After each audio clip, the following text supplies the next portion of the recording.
குடும்ப தலைவிக்கு மாதந்தோறும் 1000 ரூபாய் கொடுக்கறேன்னு எப்பொழுது பார்த்தாலும் பத்திரிகையில விளம்பரம். எப்ப கொடுத்தீங்க? 2.5 ஆண்டுகள் கழிச்சு கொடுத்தீங்க. நான் தொடர்ந்து பிரதான எதிர்க்கட்சி தலைவர் என்ற முறையில் சட்டமன்றத்தில் திரு ஸ்டாலின் இடத்துல நேரடியாக கேட்டுக்கொண்டிருந்தேன். கிட்ட தமிழ்நாட்டில் இருக்கின்ற பெண்களை ஏமாற்றி வாக்குகளை பெற்று ஆட்சிக்கு வந்து மாதந்தோறும் குடும்ப தலைவிக்கு 1000 ரூபாய் கொடுக்கணும். இதுவரைக்கும் கொடுக்கல. 28 மாசம் ஆயிடுது. கொடுக்க முடியுமா? கொடுக்க முடியாதா? இல்லாவிட்டால் தமிழ்நாடு முழுவதும் மிகப்பெரிய போராட்டம் நடத்தப்படும் என்ற எச்சரிக்கை விடுத்த பிறகுதான் வேற வழி இல்லாம ஸ்டாலின் இந்த நம்முடைய குடும்ப தலைவிக்கு 1000 ரூபாய் கொடுத்தார். சும்மாலாம் கொடுக்கல. அண்ணா திமுக அழுத்தம் கொடுத்தது. அதனால குடும்ப தலைவிக்கு 1000 ரூபாய் கிடைச்சு. இப்பொழுது பேசுறார். இந்த முன்பணம் கொடுத்திருக்காருல்ல குடும்ப தலைவிக்கு பிப்ரவரி மாசம், மார்ச் மாசம், ஏப்ரல் மாசம். என்ன காரணம் சொல்றாரு? அந்த குடும்பத்தில் இருக்கிற மக்களுக்கு நோய்வாய்ப்பட்டா மாத்திரை வாங்க, பள்ளிக்கு பீஸ் கட்ட. ஏன் 28 மாசம் அந்த மக்கள் கஷ்டப்பட்டாங்களே, அப்ப ஏன் கொடுக்கல? பெண்கள் கஷ்டப்பட்டதை பார்த்து கொடுக்கல. திரு ஸ்டாலினுக்கு அந்த குடும்பத்துடைய ஓட்டு தேவை. அதனால இப்ப கொடுக்கிறார். அதற்கும் அண்ணா திமுக செய்த கடுமையான நடவடிக்கையின் காரணமாக தொடர்ந்து சட்டமன்றத்தில் அழுத்தம் கொடுத்தோம். பத்திரிகை வாயிலாக அறிக்கை வெளியிட்டோம். ஊடகத்தின் வாயிலாக பேட்டி கொடுத்தோம். எங்களுடைய அண்ணா திமுக பொதுக்கூட்டத்தில் இதை தொடர்ந்து பேசணும். வேற வழி இல்லாம தான் குடும்ப தலைவிக்கு 1000 ரூபாய் கொடுத்தார். அப்புறம் கட்டணமில்லா மகளிருக்கு பேருந்துனார். நாங்க 50% பெண்கள் கட்டணமில்லா பயணம் செய்யலாம். அவர் முழுசும் கட்டணமில்லா பயணம் செய்றாங்க. இப்போ அண்ணா திமுக ஆட்சிக்கு வந்தா நம்முடைய ஆண்களும் நகர பேருந்தில் கட்டணமில்லாம பயணம் செய்யலாம். எப்படி பெண்கள் கட்டணம் இல்லாமல் இன்றைக்கு பேருந்து பயணம் செய்யறாங்களோ அதே போல இனி நகர பேருந்தில் ஆண்களும் கட்டணம் இல்லாம பயணம் செய்யலாம். அதோட ஒவ்வொரு குடும்பத்திற்கும் மாதந்தோறும் 3 கேஸ் சிலிண்டர் மானியத்தோடு கொடுக்கப்படும், விலை இல்லாம கொடுக்கப்படும். அது மட்டுமல்ல, நம்முடைய பெண்கள், நம்முடைய சகோதரிகள் குறித்த நேரத்துக்கு வேலைக்கு போகணும், பணி முடிஞ்ச பிறகு வீடு திரும்பணும். பல இடத்துல பேருந்து வசதி இல்லை. இதையெல்லாம் அம்மா அவர்கள் உணர்ந்து அம்மா இருசக்கர வாகனம் மானியத்தில் கொடுத்தாங்க. திமுக ஆட்சி வந்து நிறுத்தப்பட்டது. மீண்டும் இப்பொழுது அம்மா ஆட்சிக்கு வந்த உடனே ஒவ்வொரு அம்மா இருசக்கர வாகனத்துக்கு 25,000 மானியம் 5 லட்சம் பேர் கொடுக்கப்படும். அதோட நம்முடைய குடும்ப தலைவிக்கு இப்பொழுது 1000 ரூபாய் தான் கொடுக்கிறாங்க. அண்ணா திமுக ஆட்சி வந்தவுடனே 2000 ரூபாய் வழங்கப்படும். ஒவ்வொரு தை பொங்கல் போதும் தை பொங்கல் பரிசு 1000 ரூபாய் கொடுக்கப்படும். அதோட தீபாவளி என்று நம்முடைய சகோதரிக்கு பட்டு சேலை வழங்கப்படும். தாலிக்கு தங்கம் திட்டம் நிறுத்தப்பட்டது, மீண்டும் கொடுப்போம். அப்ப அந்த திருமண உதவி திட்டத்தின் கீழே நம்முடைய மணப்பெண்ணுக்கும் மணமகனுக்கும் பட்டு வேஷ்டி பட்டு சேலை வழங்கப்படும்.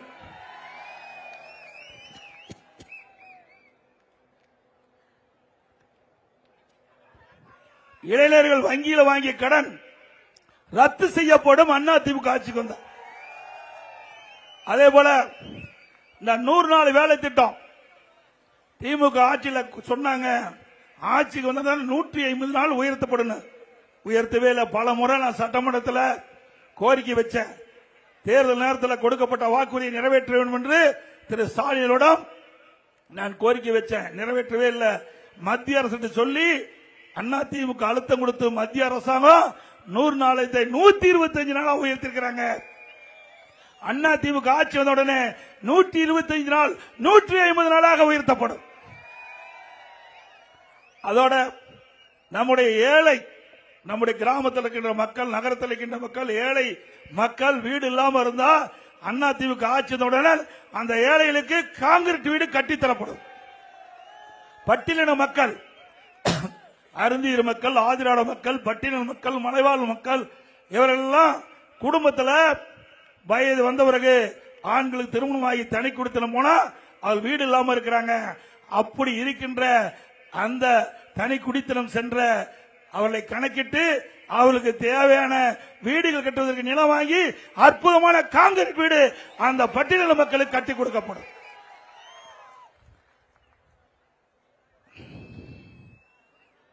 அதேபோல படித்த இளைஞர்கள் வேலைவாய்ப்பில் பதிவு பண்ணியிருக்கிறாங்க. அவர்களுக்கு பட்டதாரிகளுக்கு மாதந்தோறும் 2000 ரூபாய் கொடுக்கப்படும். வேலை கிடைக்கிற வரை +2 வரை படித்தவர்களுக்கு 1000 ரூபாய் மாசந்தோறும் கிடைக்கும்.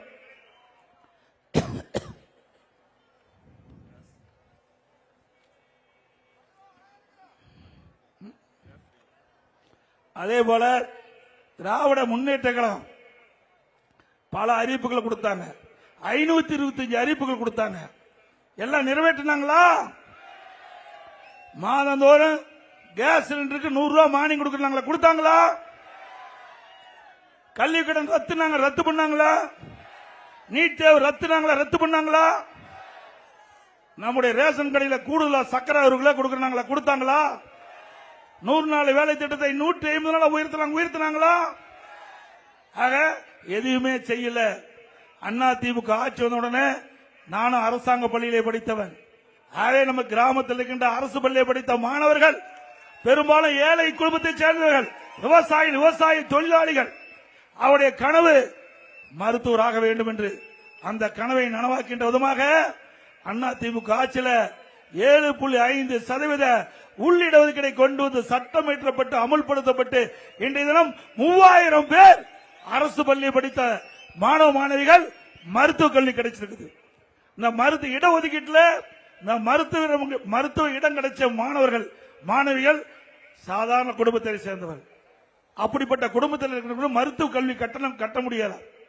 அதை அறிந்தவுடனே இந்த இடஒதுக்கீட்டில் இடம் கிடைத்த மாணவர்களுக்கு அந்த மருத்துவ கல்வி கட்டணத்தை அரசாங்கமே செலுத்தும் என்று நான் அரசாங்கமே அந்த மருத்துவ கல்வி கட்டணத்தை ஏற்றுக்கொண்டு இன்றைக்கு 1 ரூபாய் செலவு இல்லாம அரசு பள்ளியை படிக்கின்ற மாணவ மாணவிகள் இன்றைக்கு மருத்துவ கல்வி கிடைச்சிருக்குது. இது அண்ணா திமுக சாதனை. இப்படி இது மட்டுமல்ல, இன்றைக்கு உணவு தானிய உற்பத்தி தொடர்ந்து 5 ஆண்டு காலம் இன்றைக்கு அதிகம் தேசிய அளவில் உற்பத்தியை பெருக்கி கிஸ் கருமான விருது பெற்றோம். உறுப்பு மாற்று அறுவை சிகிச்சை தொடர்ந்து 5 ஆண்டு காலம் தேசிய விருதுகளை பெற்றோம். உள்ளாட்சியில் 140 விருதுகள் தேசிய அளவில், போக்குவரத்து துறையில தேசிய விருது, அதே போல மின்சார துறையில தேசிய விருது, உயர்கல்வியிலே தேசிய விருது, சமூகத்துறையில தேசிய விருது. இப்படி சிறந்த நிர்வாகம் படைத்த அரசாங்கம் என்பதற்கு இதுதான் சான்று. இப்ப அப்படியே நடக்குது. இப்ப எல்லா அமைச்சர்களும் ஊழல், எல்லா துறையிலும் ஊழல் நிறைந்திருக்குது. இப்போ இன்றைக்கு நகர்ப்புற வளர்ச்சித்துறை, குடிநீர் வழங்கல் துறை, இன்றைக்கு இடி அமலாக்கத்துறை, மத்தியில் இருக்கிற அமலாக்கத்துறை அதை ஆதாரத்தோட கண்டுபிடிச்சு அவர் மீது எஃப்ஐஆர் போட வேண்டும்னு அரசுக்கு 3 முறை அறிக்கை வெளியிட்டாங்க, அறிக்கை கொடுத்திருக்கிறாங்க. இதுவரைக்கும் இந்த அரசாங்கம் எஃப்ஐஆர் போடல. ஆக எஃப்ஐஆர் நாங்க நீதிமன்றத்துக்கு போன அண்ணா திமுக சார்பாக உடனே நீதிமன்றம் உண்டான நடவடிக்கை எடுக்க வேண்டும் உத்தரவு போட்டிருக்குது. என்ன 2 வாரத்தில் ரிசல்ட் தெரியும். அந்த அமைச்சர் இங்க இருப்பாரா உள்ள இருப்பாரான்னு தெரியல. டாஸ்மாக் கடை, இன்னைக்கு டாஸ்மாக் கடையில பாத்தீங்கன்னா தமிழ்நாட்டில் ஒரு நாளைக்கு 1.5 கோடி பாட்டில் விக்குது இல்லைங்க. ஒரு பாட்டிலுக்கு 10 ரூபாய் வசூல் பண்றாங்களா? ஒரு பாட்டிலுக்கு 10 ரூபாய்னா ஒரு நாளைக்கு 1.5 கோடி பாட்டிலுக்கு 15 கோடி. நம்ம ஆளு யாரும் குடிக்காதீங்க, தப்பு. திமுக காரன் குடிக்கிறான், குடிச்சிட்டு போறான், அவன்கிட்ட தான் வசூல் பண்றான். அவங்க கட்சிக்காரங்கிட்டே வசூல் பண்ணி கொள்ளையடிக்கிற ஆட்சி திமுக ஆட்சி. 15 கோடி ஒரு நாளைக்கு டாஸ்மாக்ல மட்டும். மாசத்துக்கு 450 கோடி, வருஷத்துக்கு 5400 கோடி. இதுவரைக்கும் 24,000 கோடி ஒரு பாட்டிலுக்கு 10 ரூபாய் வசூல் செய்து கொள்ளையடித்த அரசாங்கம் மீண்டு வர வேண்டுமா? இன்னைக்கு டாஸ்மாக்ல முறைகேடு நடைபெற்றதா அந்த ஈடி கண்டுபிடிச்சு இன்றைக்கு வழக்கு போட்டிருக்கிறாங்க. அதுவும் நீதிமன்றத்தில் நிலுவையில் இருக்குது. ஆக துறை வாரியாக அனைத்து ஊழல் துறையே இல்ல. விலைவாசி உயர்வு சிந்திச்சு பாருங்க. அண்ணா திமுக ஆட்சியில என்ன விலைவாசி, திமுக ஆட்சியில என்ன விலைவாசி, அரிசி என்ன விலைன்னு பாருங்க. அண்ணா திமுக ஆட்சியில சாப்பாடு அரிசி பச்சரிசி 40 ரூபாய் ஒரு கிலோ, திமுக ஆட்சியில 1 கிலோ 75 ரூபாய்க்கு விற்குது. அதோட பொன்னி புழுங்கல் அரிசி அண்ணா திமுக ஆட்சியில 45 ரூபாய், இன்னைக்கு 75 ரூபாய். இட்லி புழுங்கல் அரிசி 1 கிலோ அண்ணா திமுக ஆட்சியில் 30 ரூபாய், இன்னைக்கு திமுக ஆட்சியில் 55 ரூபாய். கடல் எண்ணெய் 1 கிலோ அண்ணா திமுக ஆட்சியில் 130 ரூபாய், இப்ப 200 ரூபாய்க்கு விற்குது 1 கிலோ. நல்லெண்ணெய் 1 கிலோ 250 அண்ணா திமுக ஆட்சியில், இன்னைக்கு 500 ரூபாய்க்கு விற்குது. துவரம் பருப்பு அண்ணா திமுக ஆட்சியில் 1 கிலோ 74 ரூபாய், இப்ப 120 ரூபாய்க்கு விற்குது. உளுத்தம் பருப்பு 1 கிலோ 79 ரூபாய் அண்ணா திமுக ஆட்சியில், இன்னைக்கு 1200 ரூபாய்க்கு விற்குது. இப்படி அன்றாடு வேலைக்கு சென்று இன்றைக்கு அவர் வீட்டில் அடுப்படிகின்ற குடும்பம் பல இருக்குது. அப்படிப்பட்ட ஏழை குடும்பத்தில் எந்த அளவுக்கு விலைவாசி உயர்வு என்பதை பாருங்க. இதை கட்டுப்படுத்துறதுக்கு இந்த அரசாங்கம் எந்த நடவடிக்கை எடுக்கல. இதே அண்ணா திமுக ஆட்சி இருக்கின்ற பொழுது எந்த உணவுப் பொருள் விலை ஏறினாலும் அந்த உணவுப் பொருளை விலையை கட்டுப்படுத்துவதற்கு விலை கட்டுப்பாட்டு நிதியம் ஒரு 100 கோடி ஒதுக்கி எந்த மாநிலத்தில் பருப்பு விலை குறையா இருக்குது, புளி என்ன விலை குறையா இருக்குது, அதை கொள்முதல் செஞ்சு தமிழ்நாட்டில் கொண்டு வந்து கூட்டுறவு சங்கத்தின் மூலமாக விற்பனை செஞ்சு உணவுப் பொருளுடைய விலையை கட்டுப்பாட்டில் வைத்திருந்த அரசாங்கம் அரசு. எதையாவது ஒண்ணு செய்யறியா? ஏழைகள் முழுவதும் இந்த ஆட்சியில கடுமையா பாதிக்கப்பட்டிருக்கிறாங்க. விலைவாசி இந்த அளவுக்கு உயர்ந்திருக்குது. மந்திரி முதலமைச்சர் கவலையில தினம் போட்டோ ஷூட், தினம் பத்திரிகை விளம்பரம், தினம் ஒரு நாளைக்கு 2 கோடி ரூபாய் பத்திரிகை விளம்பரம், 30 நாளைக்கு 60 கோடி ரூபாய் மக்களுடைய வரிப்பணம் மீனடிச்சிட்டு இருக்கிறார். இவருக்கு விளம்பரத்துக்காக அரசாங்க பணத்தை பயன்படுத்துவது கண்டனத்துக்குரியது. அது மட்டுமல்ல, இவருடைய அப்பாவுக்கு எழுதாத பேனாவை கடல்ல கொண்டு வைக்கிறதுக்கு 82 கோடி மக்களுடைய வரிப்பணத்தை எடுக்கிறார். இது நியாயமா? அப்பாவுக்கு பேனாவை நாங்க வேண்டாங்கள. உங்க ட்ரஸ்ட்ல 8000 கோடி இருக்குது. திரு கருணாநிதியுடைய குடும்பத்துடைய ட்ரஸ்ட்ல 8000 கோடி பணம் இருக்குது. அந்த பணத்தை எடுத்து கொண்டு போய் பேனா வைங்க, யாரு வேண்டாங்கல்ல. அப்புறம் இப்ப வந்திருக்கிறார் திரு ஸ்டாலினுடைய மகன் உதயநிதி, கார் பந்தய வேணுமா? இது தேவைங்களா நாட்டுக்கு? அதுவும் சென்னையில முக்கியமான நகரத்தின் மைய பகுதியில் கார் பந்தயம் நடத்துறார். பல 100 கோடி செலவு. எப்படி மக்களுடைய வரிப்பணத்தை வீணடிக்கிறார் என்பதை எண்ணி பாருங்க. ஒரு பக்கம் பேனா, ஒரு பக்கம் கார் பந்தயம், இப்படி ஊதாரி தனமாக செலவைகின்ற அரசாங்கம் தேவையா? அவ்வளவு ரத்தத்தை வீரியா சிந்தி உழைக்கின்ற மக்களுக்கு நல்லது கிடைப்பு, நல்லது செய்வதற்கு இந்த அரசாங்கத்தில் பணம் ஒதுக்கல. அவருடைய பெயர்கள் வெளியிலே வர வேண்டும், விளம்பரம் வேண்டும். அதற்காக ஆயிரக்கணக்கான கோடியை நம்முடைய வரிப்பணத்திலிருந்து செலவு செய்கின்றாங்க. இப்படிப்பட்ட ஒரு அரசாங்கம் இந்தியாவில் எங்கேயும் பார்க்கல, தமிழ்நாட்டில் தான் நாம் பார்த்துக்கிட்டு இருக்கிறோம். அது மட்டும் இல்லாம இன்றைக்கு இந்த ஆட்சி வந்த பிறகு மின் கட்டணம் கிட்டத்தட்ட 57% உயர்ந்துடுது. ஆண்டுக்கு 6% மின் கட்டணம் உயர்த்துறாங்க. இன்றைக்கு நகராட்சி பேரூராட்சியில் இன்றைக்கு மின் கட்டணம் கடுமையா உயர்ந்துட்டது. வீட்டு வரி பேரூராட்சி நகராட்சியில் 100% உயர்ந்தியாச்சு. கடை வரி 150% உயர்ந்தியாச்சு. குடிநீர் வரி, இப்படி வரி மேல வரி போட்ட ஒரு அரசாங்கம் தான் திமுக அரசாங்கம் என்பதை நேரத்தில் தெரிவிக்கிறேன். கட்டுமான பொருட்கள், இந்த வீடு கட்டுறதுக்கு ஜல்லி வாங்குறதா அண்ணா திமுக 2000 ரூபாய், இப்ப ஒரு யூனிட் 2000 ரூபாய்க்கு வித்தது. இப்ப 5500 ரூபாய் ஒரு யூனிட். எம்சாண்ட் 3000 ரூபாய்க்கு வித்தது அண்ணா திமுக ஆட்சியில், இப்ப 6000 ரூபாய். கம்பி ஒரு டன் அண்ணா திமுக ஆட்சியில் 40,000, திமுக ஆட்சியில் ஒரு டன் கம்பி 65,000. ஒரு செங்கல் அண்ணா திமுக ஆட்சியில் 6 ரூபாய் 7 ரூபாய்க்கு வித்தது, இப்ப 10 ரூபாய் 12 ரூபாய்க்கு விற்குது. ஒரு மூட்டை சிமெண்ட் அண்ணா திமுக ஆட்சியில் 240 ரூபாய், இப்போ 350 ரூபாய்க்கு விற்குது. நீ இந்த ஆட்சி இருக்கிற வரைக்கும் வீடே கட்ட முடியாது. கனவுல நல்லா தூங்கிட்டு இருக்கும்போது அழகா கனவுல வீடு கட்டலாம், நிஜத்துல வீடே கட்ட முடியாது. அது மட்டும் இல்ல, இன்றைக்கு மத்திய அரசாங்கம் தமிழ்நாடு அரசாங்கத்துக்கு வீடு ஒதுக்குனாங்க, ஏழைகளுக்கு வீடு கட்டுறதுக்கு கொடுத்தாங்க. 3 லட்சம் வீடு கட்டல. பாரத பிரதமர் அண்மையில் மதுரையில் நடந்த எழுச்சி தேர்தல் பிரச்சார கூட்டத்தில் பிரைம் மினிஸ்டர் பேசுறார். தமிழ்நாட்டு மக்கள், ஏழை மக்களுக்கு வீடு கட்டுவதற்கு நாங்கள் வீடு ஒதுக்கணும். இன்னும் 3 லட்சம் வீடு கட்டாம பாக்கி வச்சிருக்கிறாங்க. அப்படி திறமையற்ற முதலமைச்சர் தேவையா?